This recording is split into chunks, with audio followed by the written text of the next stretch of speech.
Dulu waktu saya ajar adanya AB ya. Ya. A dan B. Ada yang C. Ada. Tidak ada.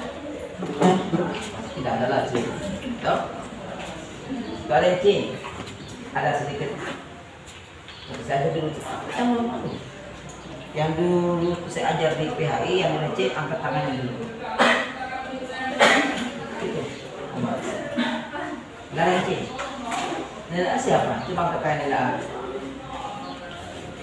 Tentu saja dulu PHI. Dulu saja mata kuliah apa kan? Dulu semester 2. Ah? Ada kelas A, B.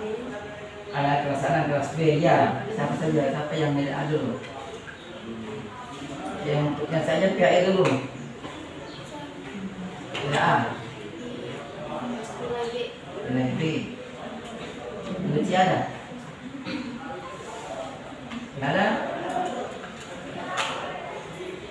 Jadi ada juga ya.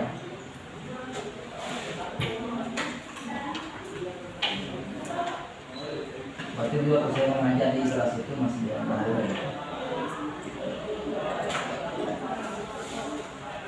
Belum sadar sebenarnya. Saya yang belum sadar. Karena tidak ada nilai C, A dan B semua.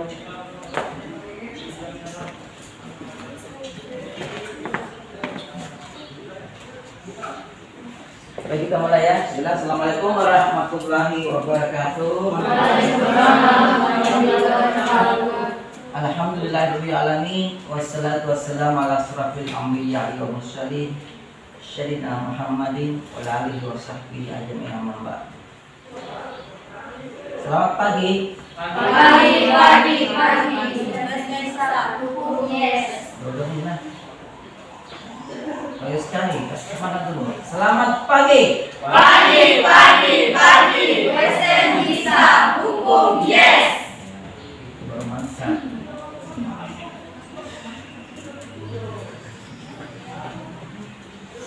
Nah, oke, kita masuk hari ini materinya yang ini harusnya pertemuan ketiga ya, tapi kalau tidak masuk ya, jadi hanya pertemuan kedua.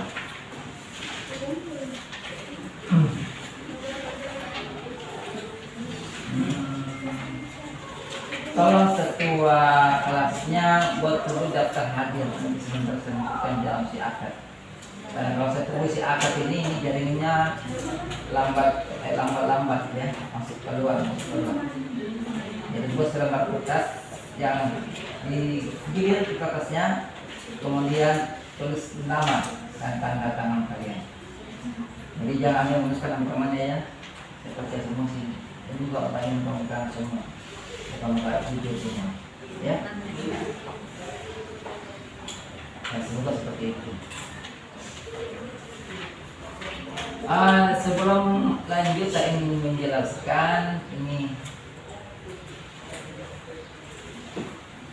yang pernah saya ajar untuk PHI, kemudian di kelas ketiga C, A dan B semua. Berarti di masa-masa itu saya masih dalam masa kritis alias tidak sadar karena memberikan nilai A dan B. Secara logika tidak mungkin dalam satu ruangan jika jumlahnya lebih dari 25 orang itu tidak ada nilai C. Itu logikanya. Itu artinya dalam ruangan itu tidak mungkin semua mampu menjawab dengan benar. Ya, 80% pasti ada yang gagal. Karena dari sekian banyak orang ini tidak semua mampu memahami apa yang saya ucapkan. Mungkin hanya mampu melihat mulut saya dengan goyang, tapi tidak mampu melihat apa yang dikatakan oleh depan itu. Saya ingin ya itu ya yang namanya zaman tidak sadar sama kita tidak sadar. Nah, zaman setelah kalian itu ya sudah seperti sadar, jadi saya memberikan nilai sesuai kemampuan kalian.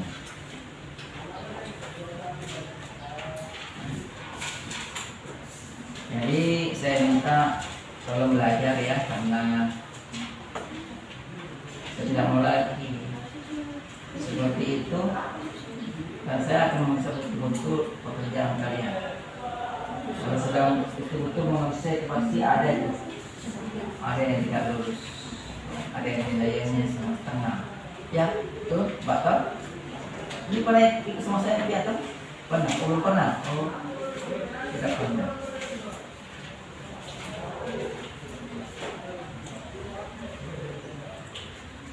Ada yang masuk ya? Ada yang masuk?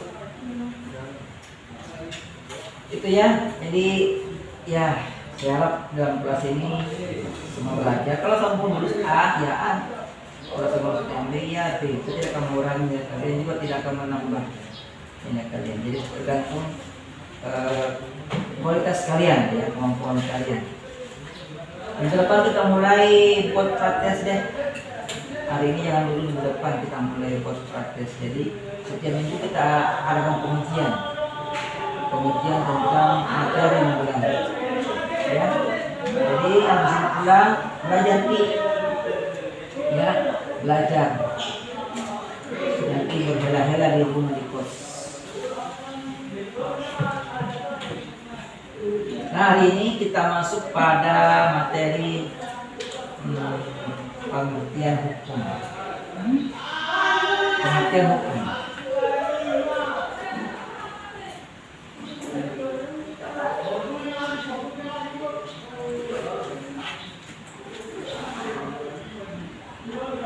Jadi pengertian hukum ini sudah sering, ya. Mungkin kalian sudah sering dengar apa itu hukum, dari sampai satu diajarkan apa itu hukum, ya. Nah, kali ini ya kita pancing-pancing lagi lah, mau kembali kembali sama kalian. Pertanyaan apa itu hukum, apa pengertian hukum, ini pertanyaan yang memang sengaja dilontarkan. Memang tujuannya untuk memahami secara utuh apa hukum itu sendiri. Jadi ini pertanyaan yang sengaja diberikan supaya kita paham secara utuh hukum itu sendiri, ya. Nah, jika dalam benak kita yang pertama-tama muncul adalah hukum dalam suatu negara, maka ini masuk adalah hukum positif. Jadi kalau berbicara ke hukum, tiba-tiba kalian teringat undang-undang. Oh, undang-undang harus tahu di tempat tentang perkawinan, bla bla bla bla bla, undang-undang. Oh, waktu itu yang kalian masuk adalah hukum positif, ya. Tapi dalam konteks itu berarti dalam konteks itu apa yang ditetapkan pemerintah yang sah itu dianggap sebagai asal mula laginya hukum. Nah, itu kalau tatanan pemerintah namanya begitu, ya. Ya, pemerintah yang ada yang berkuasa selalu pasti mengarah kepada undang-undang yang hukum positif. Tidak pula kalau rakyat yang bicara hukum, apalagi kalau rakyatnya itu yang paling bawah, yang apalah, yang misalnya yang kerjaan serabutan, ya. Kalau tanya hukum, maka dalam hati pasti rakyat mulai bilang, hukum itu kalau tanya apa tuh hukum sudah ada, pas hukum secara tidak adil, hukumnya sekarang bukan bulan biasa setengah mati, agak susah, ya. Itu kalau tanya rakyat biasa, ya. Jadi dalam hal ini kalau kita dalam perspektif rakyat yang biasa, maka mereka selalu menuntut supaya dalam hukum itu ada keadilan. Dan keadilan ini itu didapatkan dengan harapan bahwa hukum itu mampu mengatur hubungan-hubungan dalam hidup bermasyarakat, ya, baik hubungan perdata, hubungan publik, ya. Itu kalau rakyat, termasuk ini stok tentang barang-barang, termasuk itu mengatur hubungan. Bagaimana hubungan pasar, ya, stok selalu tersedia, uang beli gas, ada gas, ya, gas 3 kilogram di mana-mana ada, bukan hanya lihat tabel tapi tidak ada isinya. Jadi dalam hal ini kalau tanya hukum, ya ada perbedaan antara yang berkuasa sama yang dikuasai. Yang berkuasa maksudnya rakyat, ya. Kita ini rakyat ini, ya. Ya, rakyat. Itu ada pasti perbedaan. Kalau rakyat itu melihatnya melihat hukum itu lebih melihat dalam tatanan norma yang lebih tinggi. Tatanan norma yang lebih tinggi kedudukannya dari undang-undang. Rakyat. Ya. Dan sebabnya kita ini yang tidak punya, yang telah di bagian pemerintah ya. Itu. Kita selalu melihat bahwa hukum itu ada tatanan norma yang lebih tinggi dari undang-undang. Jadi ada menurut mereka itu, menurut kita yang rakyat biasa ini, ada norma yang kedudukannya lebih tinggi daripada undang-undang. Sedangkan pemerintah itu ada berkuasa selalu menganggap bahwa undang-undang itu adalah hukum positif dan hukum positif itu adalah hukum. Kedudukannya lebih tinggi. Sementara di dalam rakyat mereka tidak begitu. Ya, mereka menganggap bahwa ada norma yang berlaku di tengah-tengah mereka itu yang kedudukannya melebihi undang-undang atau hukum positif, ya, sehingga dalam menjalankan tuntutan rakyat itu tidak perlu melihat isi atau substansi undang-undang ini dalam pandangan rakyat, ya, karena kutip ya tidak selalu begitu, ya, intinya, ya, di sini rakyat meminta agar semua tindakan diambil pemerintah itu harus sesuai dengan norma yang lebih tinggi dari undang-undang itu. Apa itu? Itulah keadilan yang merupakan prinsip dalam bernegara, keadilan. Ya, asal katanya adil. Ya, keadilan. Ya, asal katanya adil. Adil dalam setiap setiap informasi yang kita baca, kalau kita simpulkan sebenarnya dari panjang lebar itu sebenarnya adil dapat kita simpulkan itu sebagai sesuatu yang menempatkan sesuatu pada tempatnya. Jadi adil itu adalah menempatkan atau memposisikan posisi pada posisinya, menempatkan posisi pada posisinya, ya. Itu adil, menempatkan posisi pada posisi. Jadi bicara keadilan, bicara adil kita bicara masalah posisi, ya, masalah kedudukan, mendudukkan sesuatu pada kedudukannya.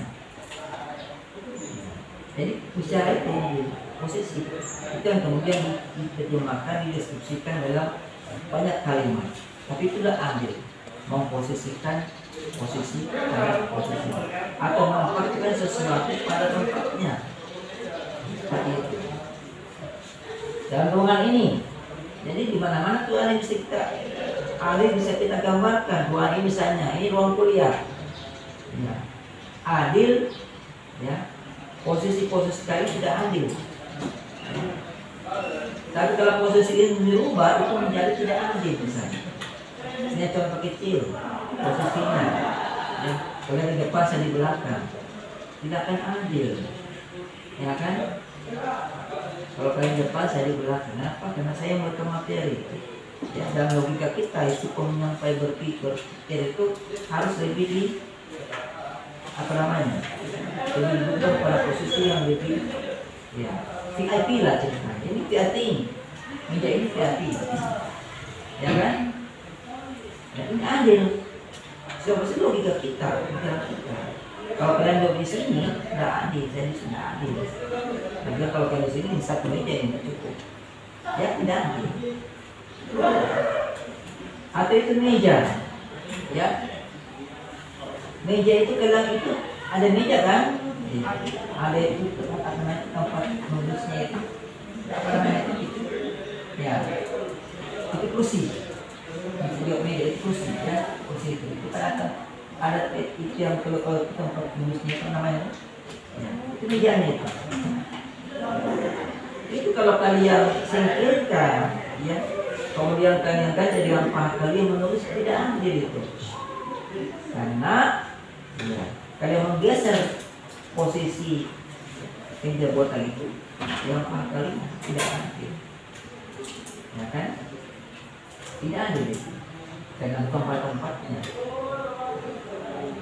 Sama di sini, ini bicara keadilan sebenarnya. Ya. Yang badannya kecil-kecil kayak saya, kecil pada sini. Ini bisa bersama penyanyi. Ya, yang kecil kecil sudah rendah kayak saya rendah pendek. Itu paling belakang. Ada nggak itu? Ya, dalam persepsi kita tidak adil. Mengapa? Dia turunnya pendek, Pak. Sementara kalau pakai dosa mengajak pakai ini fokus, ada tampilan, kita bisa melihat di depan, kasihan. Ya, apalagi kalau tulis. Tidak adil karena dia posisinya harusnya di situ, harusnya tidak di situ posisinya.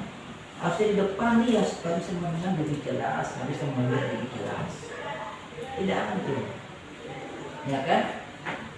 Sehingga dalam setiap sekolah itu di tingkat TK, SD, SMP, guru yang bagus itu dia lihat posisi, dia lihat postur tubuh anak didiknya. Yang kecil pendek di depan ya, yang tinggi besar di belakang. Atau sebaliknya, dia dapat itu, dia pakai mana yang kita mana bodoh.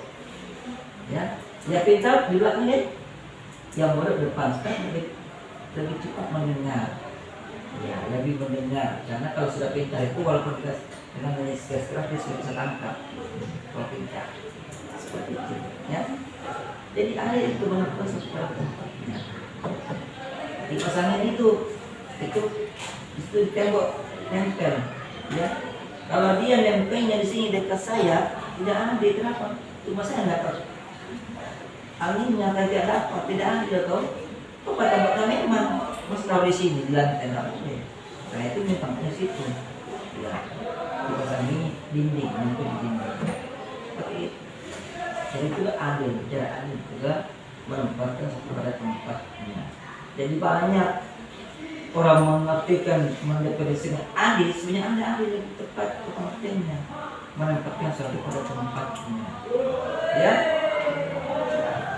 Sehingga di dalam bernegara pun, ya, dalam pemilihan jabatan itu keadilan itu diartikan sebagai menempatkan orang pada keilmuannya. Itu hadis dalam hukum Islam, ya. Hadis tidak boleh menempatkan seseorang yang bukan di bidangnya di situ, ya kan? Tidak boleh. Itulah ada. Jadi kita lanjut ya, tadi intermezzo tapi juga ada hubungannya dengan dalam paham arti. Nah di sini rakyat meminta agar semua tindakan yang diperintah itu harus sesuai dengan norma yang ditinggi dari undang-undang negara. Itu tadi keadilan, ya. Dan keadilan sebenarnya juga merupakan prinsip dalam negara. Negara juga bicara masalah keadilan, ya. Negara bicara masalah adil. Namun dalam kenyataannya ada dikotomi antara keadilan dan undang-undang. Ya, ada pemisahan antara keadilan dan undang-undang. Dalam memaknai hukum, ya, tentu memiliki perbedaan yang sangat nyata. Jadi kalau ketika keadilan undang-undang itu, ya, kalau negara mengatakan undang-undang itu adalah keadilan, tapi dalam kenyataannya keadilan dan undang-undang itu kadang tidak bisa menyatu, ya kan? Bahkan dalam seorang ahli hukum yang memulai teori, ya, kalau pernah dengar teori hukum murni, teori, ya, bahasa aslinya pure law theory, itu apa? Law pure theory, ya. Itu dari siapa itu? Dari hukum murni, dari ayo, ada ingat? Ini semester berapa ini? Semester 8 toh? 6. Seharusnya semester 8 ini. Semester 8. Berarti kalau kalian ambil ini mata kuliah, berarti kalian sudah lewati itu mata kuliah di semester 6. Karena ini hukum filsafat hukum adalah semester 8. Berarti yang itu yang terkait teori-teori dari para ahli hukum itu sudah pernah dengar. Tidak pernah dengar teori hukum murni, tidak pernah dengar teori hukum standar, Supreme Law Theory. Tidak pernah. Belum pernah baca HTM. Sudah tahu? Itu Supreme Law Theory itu. Ya. Tidak pernah dengar kata-kata Hans Konsep. Itu koncetusnya. Ya, hukum murni. Menurut beliau itu, menurut dia itu, ya, Hukum itu harus dipisahkan dari keadilan, tidak boleh bicara keadilan kalau hukum. Kalau sudah menjadi hukum positif, sudah keadilannya tidak usah dipermasalahkan. Atau hukum itu ada unsur keadilan, tidak usah dipermasalahkan. Dia lepas dari anasir-anasir seperti itu. Penafsiran-penafsiran keadilan itu lepas dia, tidak ada hubungannya dengan unsur-unsur lain. Hukum adalah hukum, law is law kata beliau. Hukum harus dimurnikan dari pengaruh-pengaruh di luar hukum, termasuk keadilan katanya. Karena menurut dia keadilan itu bukan hukum, itu bagian dari hukum. Ya itu menurutnya dia, ya. Dialah yang paling apa? Yang paling menghargai hukum positif, ya. Jadi dalam memandang hukum itu tentu memiliki sangat nyata apabila terjadi ini kalau keadilan dan ulama itu memang dua hal yang berbeda dalam kehidupan nyata kita. Di sini lagi pertanyaan, apakah keduanya akan dipisahkan? Ya, jadi pertanyaan antara keadilan dan ulama itu bukan kenyataan, ya. Lalu dalam benak kita muncul pertanyaan, apakah memang jadi ada keraguan, kenapa tidak dipisahkan? Kalau kita kembali ke teorinya hukum murni tadi, ya memang kalau kita harus dipisahkan. Tidak boleh menyatu antara hukum dan keadilan. Hukum itu ketika sudah berlaku sebagai hukum positif, maka tidak boleh dipengaruhi lagi oleh unsur-unsur luar hukum. Dijalankan saja. Dan itu sudah menjadi hukum. Law is law, adalah hukum. Tidak ada kata-kata lain bahwa ini tidak ada. Tidak boleh lagi ada bahasan bahwa hukum ini pertanyaan, tidak boleh lagi. Itu sudah menjadi hukum. Itulah hukum murni. Nah, seandainya kita memisahkan keadilan dari hukum, ya, yang termasuk dalam hukum positif, maka ada peluang terciptanya hukum tidak adil. Nah, itu ada peluang terciptanya hukum tidak adil. Saya berikan contohnya yang kecil, ya.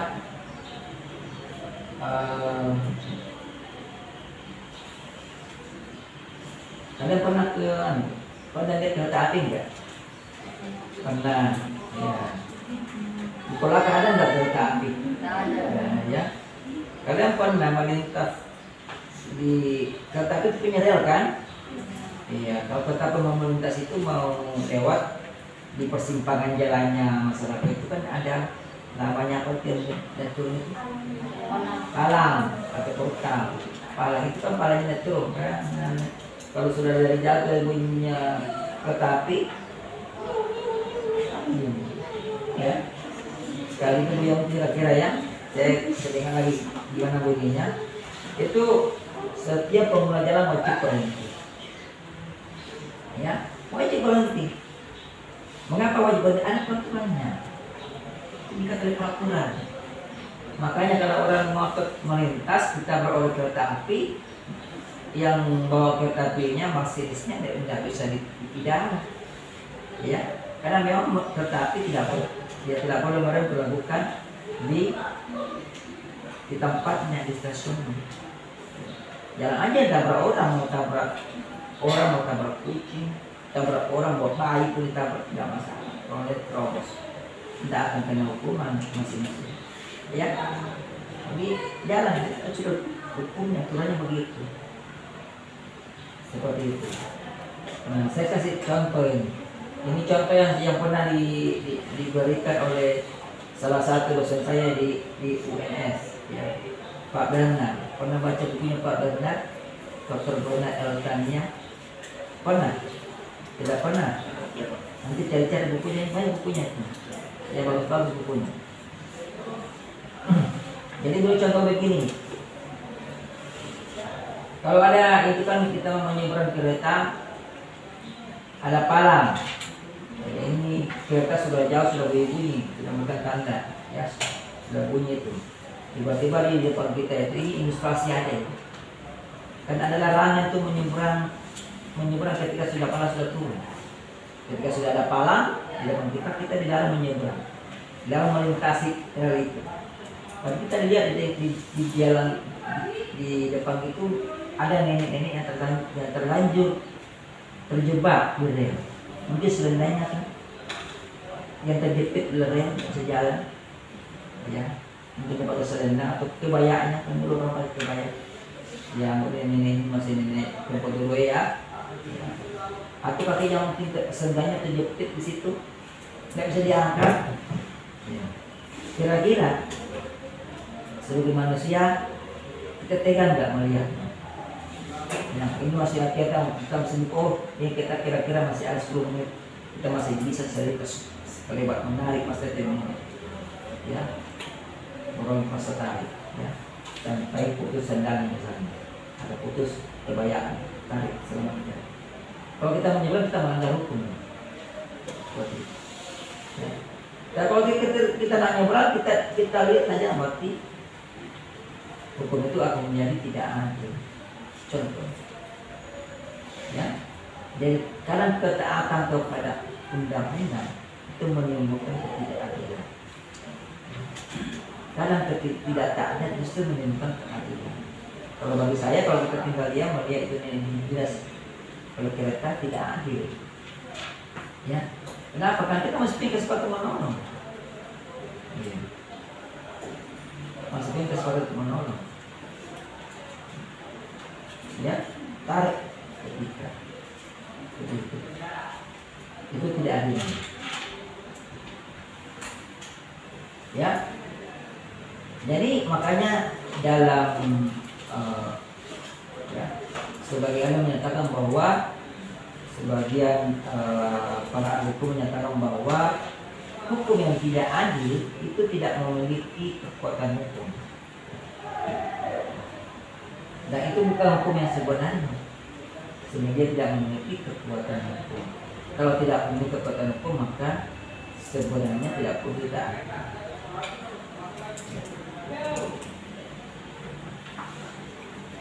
Jadi hukuman yang tidak merupakan unsur keadilan tentu tidak memiliki kekuatan hukum. Kalau tidak punya kekuatan hukum, maka tidak perlu karena tidak punya kekuatan malah ditaati. Ada pertanyaan sampai di sini? Kalau ada hukum yang dibuat pemerintah tidak perlu taati, apakah boleh kita melakukan pemberontakan? Ini pemerintah buat hukumnya selalu buat hukum tidak adil. Ya, ada kepentingan saja, hanya golongannya saja. Ya, membuat hukum, ya, hanya kepentingan untuk meloloskan golongannya saja. Kalau sudah bagus dirubah lagi persyaratannya, yang semua tidak bisa masuk dirubah malah jadi masuk deh, seperti itu. Tidak adil. Contoh, ya. Apa kita boleh memberontak? Ada yang punya tanggapan? Boleh enggak? Ayo. Oke, nanti kita pilih dulu ya. Kalau di dalam jawab sebentar akan menjawab sendiri. Jadi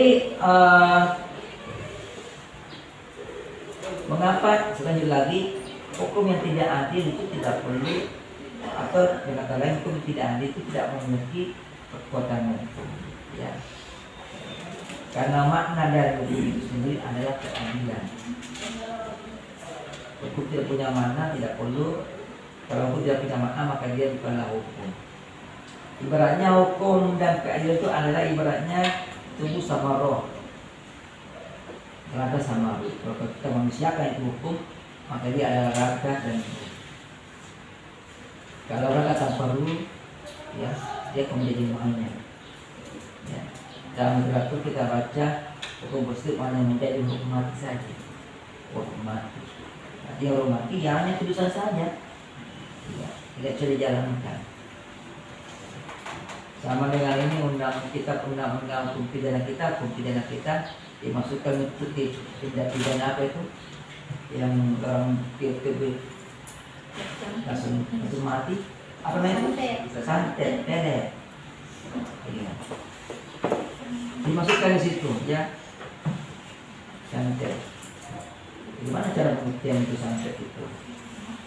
Ya, itu dalam ya, dimasukkan santet sebagai delik, Jadi hati-hati ya.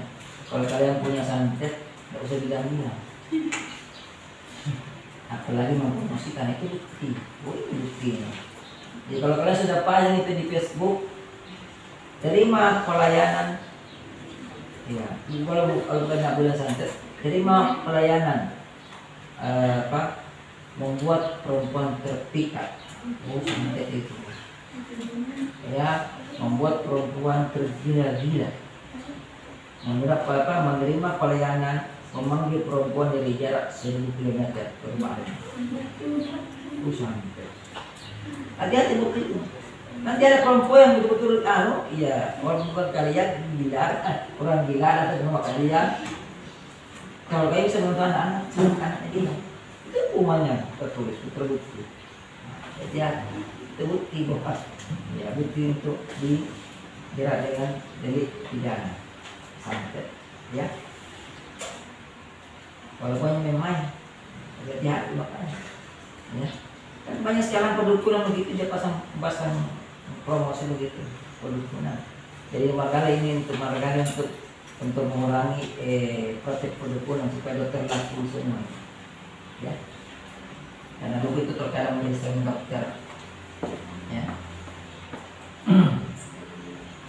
Itu ya.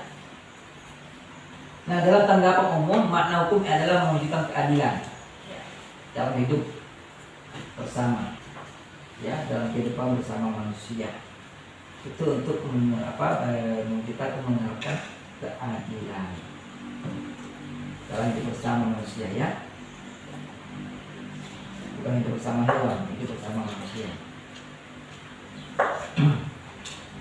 Nah, mana ini hanya terwujud jika prinsip keadilan itu dimasukkan ke dalam peraturan, ya, untuk kehidupan bersama. Jadi undang-undang itu sebenarnya ada peraturan hidup bersama.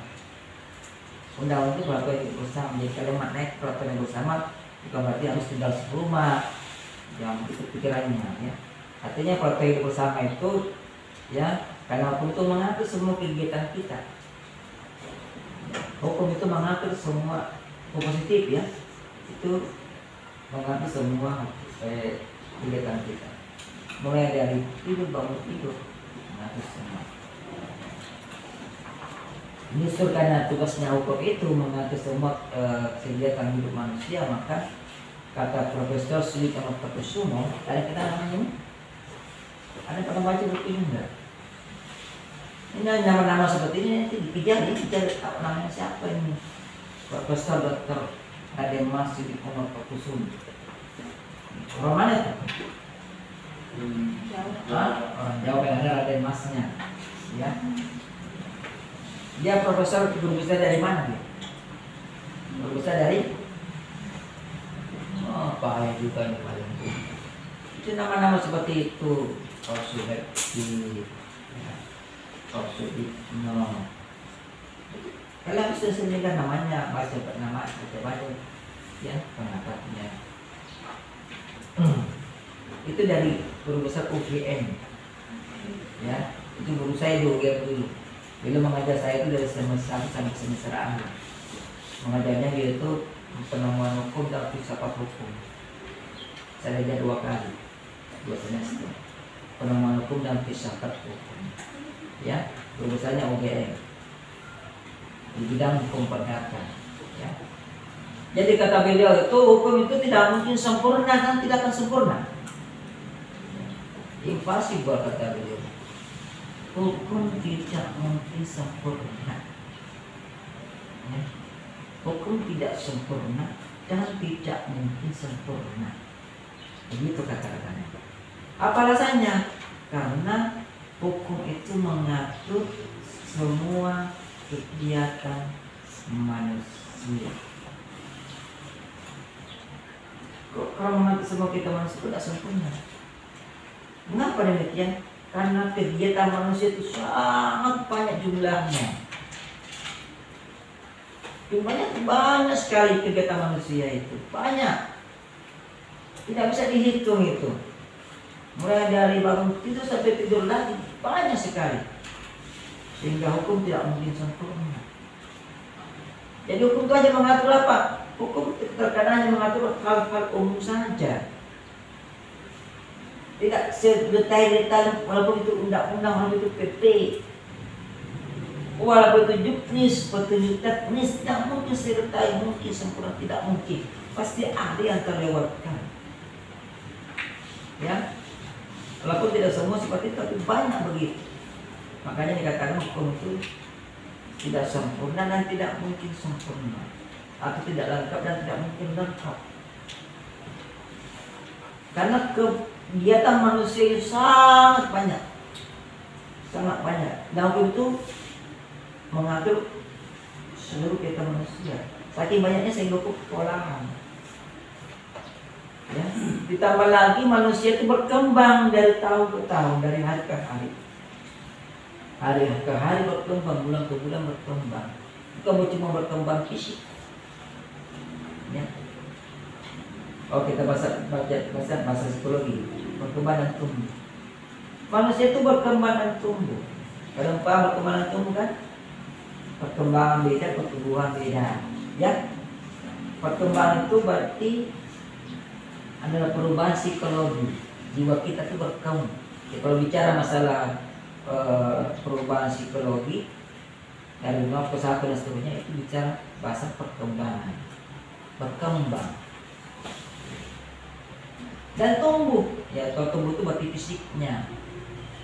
Kalau tumbuh itu kan terbatas. Ya, baca tumbuh ke samping.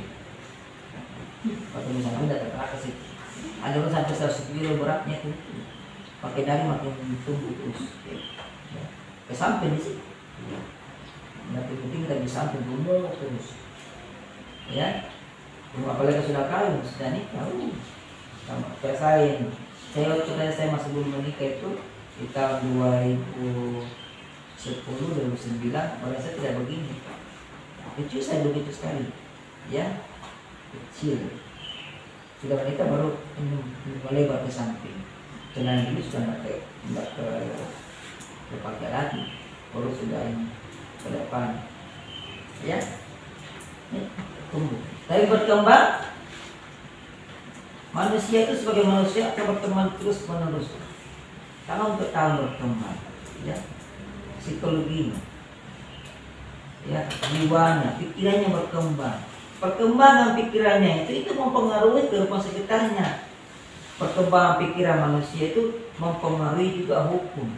Yakin deh, ya, mempengaruhi hukum. Coba dulu contohnya. Dulu itu kalau kita melakukan perjanjian, ya, nanti dia anggap ada kita melakukan perjanjian kalau kita ketemu face to face, minta dia muka terus ketemu, bukan kecil, salah paham. Ya, mau saya pas saya berhadapan, ya, satu meja, ya, ngomong satu meja, saya mau jual mobil, terus bilang saya mau beli mobil, oke, setuju. Saya bilang kamu mau jual mobil berapa? Saya mau jual saya 50 juta. Kamu oke, jadi saya beli 50 juta. Punya uangnya, bayar tunai, mobilnya pakai, ada kunci sana, ya, terjadi perjanjian. Sekarang kalau mau jual beli mobil tidak begitu lagi, ya, tinggal pakai, ambil HP, buka Facebook, masuk di dunia kolaka jual beli, ya, foto mobilnya, cerai, upload ke Facebook, di grup kolaka jual beli, dijual mobil murah berkualitas. Mobil Ikram tahun 2020 dipakai baru sebulan, dijual dengan harga 100 juta. Yang minat tiap pria baru 1 menit ada, ya kan? Dewi bosnya, ya. Ini belum jadi. Begitu dibilang iya, oke, jadi. Jadi dia hanya bilang iya di situ. Dan di penyanyi buat ceritakan bagaimana, bilang oke, siap, jadi. Berarti sudah jadi, sudah terbit, sudah lahir, baru janjian karena sudah ada sepakat. Sepakatnya tidak usah saling baku lihat, ini isu saja. Gitu. Nah, anda ini yang bikin KRS-an dulu di zaman saya, kalau anda ini KRS kan masih perjanjian antara dosen dengan mahasiswa. Iya. Perjanjian itu perjanjian jasa, dosen memberikan ilmunya, ya, mahasiswa menerima ilmunya. Dulu di zaman saya tidak kayak sekarang. Sekarang ada si akad, ya. Si akad itu aplikasi, tinggal centang si akad, ada menunya. Centang material diambil, hukum filsafat, hukum perdata, acara perdata, klik, ya. Ada terus bawah ajukan, klik ajukan. Saya PA-nya kalian, tinggal buka lagi HP itu. Ada ini, oh Mansur. Saya baca mata kuliahnya. Oke. Saya lihat persyaratannya. Cukup nggak dia ngambil? Dia bisa ambil 24 SKS. Saya lihat risalah ilmunya, ketentuannya. Oh dia boleh ambil SKS. Dan itu aplikasi sudah menahan. Kalau nggak bisa ambil 24 SKS, Anda mau ambil 24 SKS, ditahan. Tidak boleh. Terkunci. Jadi harus turunkan lagi. Jadi saya tinggal enjoy saja, tidak kayak dulu. Yang dulu, kamu ambil berapa SKS? Kamu sambung nggak itu? Ya sambung. Ini nggak usah tanya lagi. Enjoy saja. Ke aplikasi bilang boleh, udah klik aja. Di HP saya, masuk bilang ajukan, sama saya tulis terima, tolak. Setelah saya dapat honornya, saya klik terima. Ada honornya situ. Dapat lagi sekian ribu. Kalau saya tolak juga, saya dimana sama kesan saya. Nanti ke poli lagi, kenapa nih Pak Dokter ini belum ada selesai ini mahasiswanya? Tidak bisa poli pun ada selesai, tidak ada masuk di absen di saya sudah terhadir. Nanti tidak bisa kasih nilai. Gimana nih? Kalau sudah bayar pun tidak dikasih selesai. Apa saya selesai? Dan poli aja otomatis yang masuk 5 langsung saya tertulis ACC semua. Oke, semua aman. Dan kalau dulu tidak bisa begitu. Nah itu ya, jadi menurut saya itu perkembangan pikiran manusia, yang psikologi jiwanya yang ikut membalik perkembangan otaknya itu bisa merubah hukum. Ya, hukum itu bukti. Nah kalau itu kita masih menggunakan hukum yang lama, ya tinggal kita tidak melakukan perjanjian. Tentunya dalam kitab undang-undang pembuat data ini hebatnya orang Belanda. Makanya sampai sekarang hukum perdata itu perjanjiannya belum berubah. Masih kita menggunakan kitab undang-undang hukum perdata buatan Belanda. Apa namanya? Namanya burger yang dimakan hamburger. Apa namanya tuh? Namanya itu kitab undang-undang hukum perdata. Ya? Siapa? Ya, masih jelas dulu, masih besar. Tidak salah, apa namanya? Buket. Kalau buket itu buket ya. Jalan mandi itu, ya. Banyak olahraga jalan mandi, hanya buket ya, buket. Burgelei, wet, bu. Kalau saya lihat mulutnya Profitnya tuh kalau berbicara itu, BB dia ambil ilmunya, kepanjangannya dia bilang Burgelei, wet, bu. Yang dari IJK itu dibaca A, itu kata beliau. Jadi dalam bahasa Belanda kalau bisa IJK dibaca A, IJK A, jalannya sama. Kalau aja OE itu baca U, panjang U. Kalian pernah nonton film-film perjuangan kita ini Indonesia? Terus berjuang atau mati. Itu berjuang biasanya apa? Joy. Itu dua. Ju itu JOE, berjoy. Dua, ya. Itu. Pernah baca nama aslinya Budi Utomo namanya? Budi Utomo, gimana jamnya? Boedi. OE itu baca U, Budi. Ya, Budi. Itu ejaan, pengaruh ejaan Belanda, ejaan lama itu. Jadi kalau di sini ada namanya seperti itu, berarti itu orang lama itu. Mungkin ada tahun 20-an, mungkin pertemuannya panjang. Ya, jadi kayak vampir mungkin. Ya kayak Dracula, ya, hidup selamanya. Nah kita lanjut contoh bahwa hukum itu harus sesuai dengan keadilan, ya. dan atas dasar keadilan, maka hukum itu harus menyesuaikan terus dengan perkembangan hidup masyarakat. Tidak boleh ketinggalan, ya, tidak boleh. Makanya kalau kita menggunakan undang-undang saja, kita akan kita akan keteteran, ya. Undang-undangnya belum berubah, bahasa hukumnya, tapi masyarakat sudah berubah, ya, sehingga orang bingung mana yang kita mengikuti ini, ya kan? Yang mana kita mengikuti? Seperti itu. Sehingga hukumnya, ya, bukan berarti bahwa undang-undang itu salah, tidak. Saya juga tidak mau mengatakan demikian, karena dimanapun undang-undang juga itu tetap harus ada. Tapi jangan menjadikan sesuatu yang utama.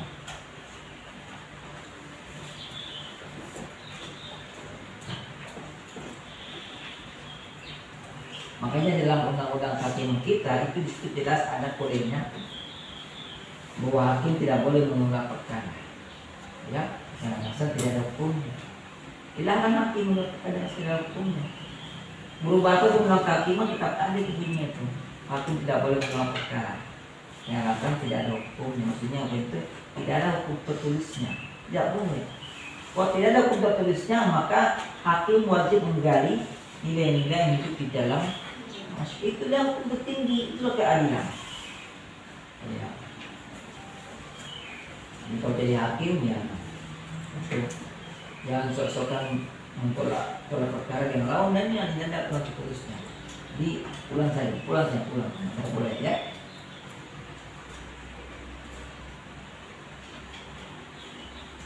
Itu. Ini bicara-bicara, tapi nanti kalian ambil hikmahnya, ya, karena ini kan filsafat hukum. Filsafat hukum itu mata kuliah bagaimana, ya, kayak semacam memang banyak bercerita. Tidak sakit, tidak kayak mata kuliah lain. Kalau hukum perdata kita akan menerangkan apa itu hukum perdata adalah, hukum adalah, hukum ada seperti itu. Kalau filsafat hukum tidak begitu, itu kalian sendiri yang bolehkan. Saya tidak mau memberikan apa itu hukum secara langsung, karena sudah banyak kalian baca. Dari penjelasan ini kalian bisa mana yang hukum dalam arti filsafat hukum, ya. Nah, di sini sebenarnya tadi saya sudah singgung bahwa negara sudah juga merasa bahwa undang-undang itu sudah memberi keadilan, ya. Yang berkuasa atau pemerintah juga merasa menyatakan bahwa, ya, undang-undang itu adalah keadilan. Rakyat pun begitu sebenarnya. Rakyat juga ketika tanya hukum itu dia akan kembali bahwa hukum itu bukan undang-undang, tapi dia adalah keadilan. Jadi ada norma yang lebih tinggi daripada undang negara, itu keadilan. Nah, artinya apa ini? Negara mengatakan bahwa hukum yang dibuat sudah memenuhi keadilan, sementara rakyat juga mengatakan bahwa undang-undang itu bukan keadilan utama, ya. Keadilan utama itu apa? Norma tertinggi adalah keadilan. Sehingga terkadang itu orang biasa mengatakan undang-undang tidak adil. Tadi kecil tadi itu kalau kita bicara masalah ini, kehidupan kita sehari keluarga. Sampai saya yang pernah sering cari gas. Tidak ada. Sebentar, yang lain nggak pernah bikin masak, ya. Ya, mungkin mamanya yang pernah masak di rumah. Atau mungkin dapat disuruh jadi gas karena sudah kuliah. Gas itu di Kolaka itu timbul tenggelam. Hari ini ada, nanti berdepan buat ada lagi, ya, timbul tenggelam. Nah itu aja nggak adil. Kalau tanya Tuhan tidak adil, kok bisa bilang, ya, tidak adil karena ada yang pakai, ada yang tidak. Itu. Jadi saya begini. Kesadaran akan pentingnya keadilan ini kesadaran akan pentingnya keadilan dalam berhukum itu semua diakui, baik negara maupun rakyat. Semua mengakui bahwa perlu ada keadilan dalam berhukum, ya. Tidak hanya datang dari yang berkuasa atau pemerintah saja, ya, tapi juga datang dari rakyat. Atau tidak hanya datang dari rakyat saja, tapi juga dari pemerintah. saking pentingnya ya, hukum ini atau saking pentingnya keadaan ini dalam berhukum, ya, pemerintah pun mengaku bahwa harus ada keadilan dalam hukum, ya, maka para elit-elit politik yang menjadi penguasa, ya, yang menguasakan elit-elit politik itu, tidak mungkin ada penyelesaian menjadi presiden, ya. Atau tidak mungkin kalau dia jadi presiden walaupun dia penyelesaian, tidak mungkin dia bawa itu penyelesaiannya, pasti dibawa partainya, ya. Dari politik mana? Dari partai mana? Ya pasti banyak yang berkuasa adalah elit politik yang menguasai politik itu menjadi penguasa. Kalau partainya menjadi naik berkuasa, maka dia akan berkuasa, maka pimpinannya akan berkuasa, ya kan? Tidak pernah itu ada partai yang menjadi presiden tapi tidak berkuasa, belum pernah ada. Maka demikian karena banyak suaranya di situ, banyak suaranya di DPR RI maupun di DPRD. Jadi hati-hati kalau melibatkan, ya, masih ada harapan kita ini 5 tahun ke depan.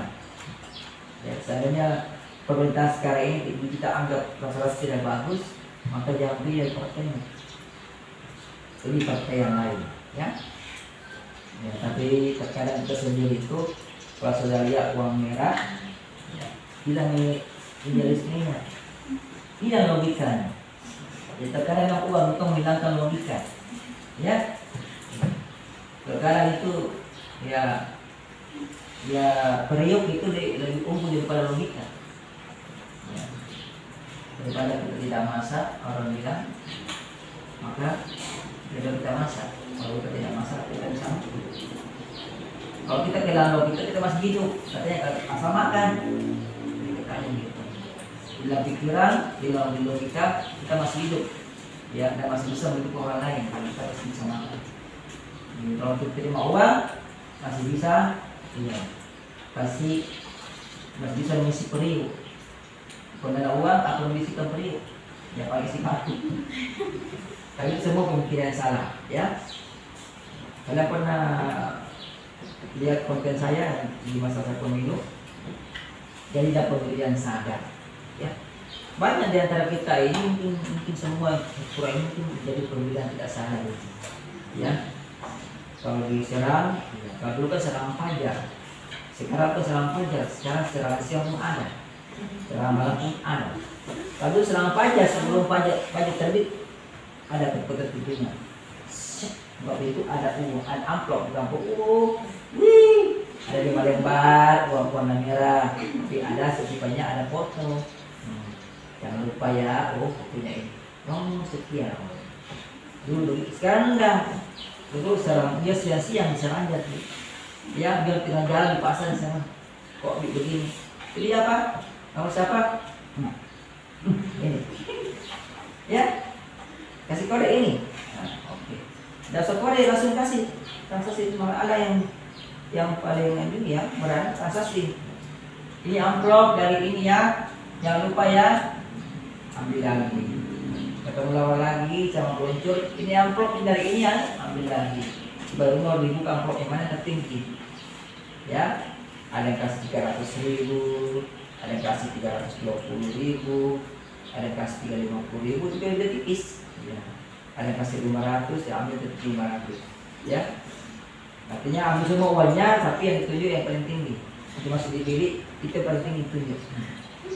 Ya, ini yang calon ini dicari, ya, dicari. Uangnya habis ratusan juta, tapi dia terpilih. Ya, dibodoh-bodohi sebenarnya mereka itu. Ya. Tapi kalau mereka terpilih, mereka lagi bodoh-bodohi kita. Ya, makanya jangan dibodoh-bodohi. Jangan terima uangnya sama saya. Saya tidak pernah menerima uang, saya tolak terus itu. Ya. Tolak terus. Karena itu saya tidak mau dibodoh-bodohi. Oke, kita lanjut ya, kembali ke laptop. Itu tadi intermezzo lagi. Untuk tujuan ini maka maksud begini. Jadi pemerintah itu juga sadar akan pentingnya keadilan di dalam pembentukan hukum. Sadar, ya. Saking sadanya mereka tuh berusaha sekuat tenaga untuk mengesahkan tindakan-tindakan mereka. Jadi mereka membuat itu semacam alibi supaya apa yang mereka buat itu seakan-akan sah, ya, sesuai dengan prinsip keadilan. Akan sah sesuai dengan prinsip keadilan. Nah, untuk tujuan ini kadang-kadang prinsip keadilan itu dipalsukan. Kadang-kadang prinsip keadilan dipalsukan dengan membuat slogan-slogan yang menipu orang. Slogan ini kadang-kadang diambil atau ditimba dari sejarah atau semangat hidup rakyat. Saya berikan contoh yang paling terkenal, di dunia ini. Ini merupakan salah satu kejahatan manusia terbesar di dunia, bencana manusia terbesar di dunia. Contoh nasi Jerman. Masih tahu nasi? Bukan nasi yang bisa kita makan di rumah, bukan. Nasi ini organisasi. Yang bilang nasi yang kita makan, bukan. Ya nasi, bukan nasi. Jermannya, adanya di Jerman. Siapa yang pimpin nasi? Siapa yang pimpin? Masih ingat pimpinnya? Siapa? Ya, masih ingat nasi itu ada di bawah pimpinan Jerman yang bernama siapa? Tidak ingat? Ya Allah, ini kan sejarah dunia, masa tidak ingat? Siapa? Tidak usah malu-malu. Kalau salah tidak apa-apa. Kita yang masuk YouTube ini. Siapa? Iya, Hitler. Ya. Hitler itu anda tahu foto itu, kalau itu filmnya Hitler itu pernah nonton film itu? Pernah. Hitler itu kalau saya nonton filmnya itu agak-agak lucu orangnya. Orangnya kecil-kecil juga, kayak saya kecilnya kayak ini sih. Itu dia pakai kumis yang segini. Iya tak? Kumis segini sepotong. Unik. Iya. Nggak tahu itu apakah hanya pencitraan film atau bagaimana ya. Saya juga nggak pernah lihat fotosnya Hitler karena waktu beliau lahir sebelum ada. Iya. Jadi situ dia nasi Jerman contohnya ya. Jadi nasi Jerman ya, atau di Jerman itu waktu di zamannya Hitler itu mereka membuat teori, ada teorinya darah dan tanah. Jadi ini mereka berteori, berfilsafat malah darah dan tanah. Teori ini dikembangkan untuk mengesahkan pembunuhan orang-orang Yahudi waktu itu. Ya kan? Kalau kita baca sejarahnya, kalau orang Yahudi waktu itu kan dari dulu Yahudi itu sudah terkenal orang yang pandai cerdas. Mereka itu kelompok minoritas tapi luar biasa kemampuannya. Ya, luar biasa. Jadi saking jengkelnya mungkin Hitler ini Jerman, karena namanya orang Yahudi.